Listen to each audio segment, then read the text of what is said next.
Hello and welcome to Brodual. This time we have the second part to our Requiem series. This section focuses on skills and perks. Requiem changes the game's skills and perks quite dramatically, changing the way you level up and coming with completely redone skill trees and perks. But first, let's start with skills. Leveling up your skills in Requiem is very similar to the vanilla game. For the most part, you still attack things with a one-handed weapon to level up your one-handed skill tree. However, generally speaking, the amount of experience a skill level gives is lower than in the vanilla game. That means it's going to take some more skill levels to gain an actual level on your character. However, with Requiem, new characters start with only 5 levels in each tree that isn't their race's speciality, compared to the 15 levels in the vanilla game, so there's more skill levels to gain. Certain trees have also had the way you gain XP for them changed. So now with Requiem, you'll slowly receive experience for running and sprinting in your armour. Smithing also uses a new formula to give exponentially more experience for valuable items, which removes the grinding you'll have to do in the vanilla game to level it up. Breaking a lockpick and disenchanting also won't give any experience like they do in the vanilla game, but on the upside, enchanting and successfully picking a lock grant a little more experience to compensate the loss. On top of that, external methods of gaining skill points have also mostly been nerfed. Skill books will now only increase your skill level a bit instead of giving you a full level.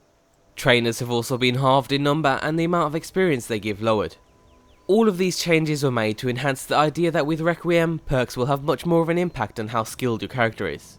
And because leveling up is a little slower, you'll have to think carefully about where you'll spend your perk points. When you start the game, you'll receive 3 free perk points to define your character on your first level. So after you escape Helgen, you can head into the skills menu to find completely redone perk trees, with new perks that come with more fleshed out descriptions and effects. In the vanilla game, you'd normally see stats related to perk points, but Requiem wants to keep you immersed, and so descriptions of the perks are a little more cryptic. So, for example, instead of saying something like cremation causes 15 points of fire damage and causes enemies under level 10 to flee, the perk says, your fire spells burn so ferociously that foes are set ablaze, often causing them to run away in gruesome agony as their very skin becomes molten.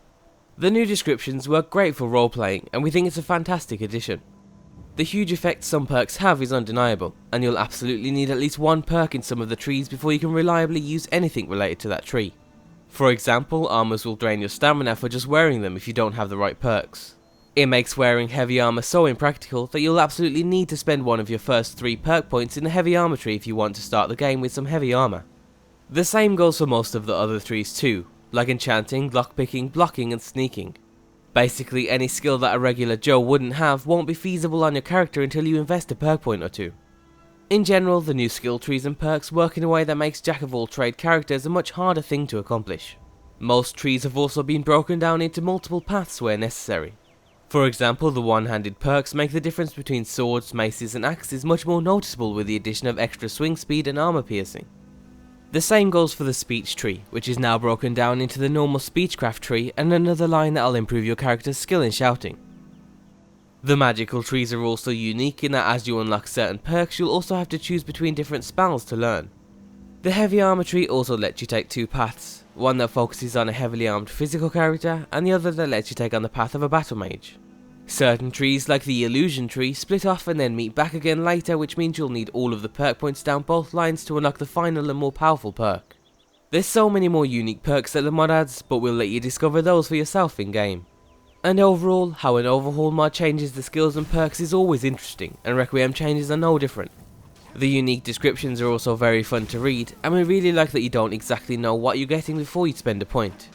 And that's the end of this section. For the next video, we'll be focusing on how Requiem changes magic in Skyrim. It'll also cover shouts and other magical features, so if you're interested in that or any of our other videos in the series, then you'll be able to find everything down below. And as always, be sure to leave endorsements on any mod you enjoy, and thanks for watching.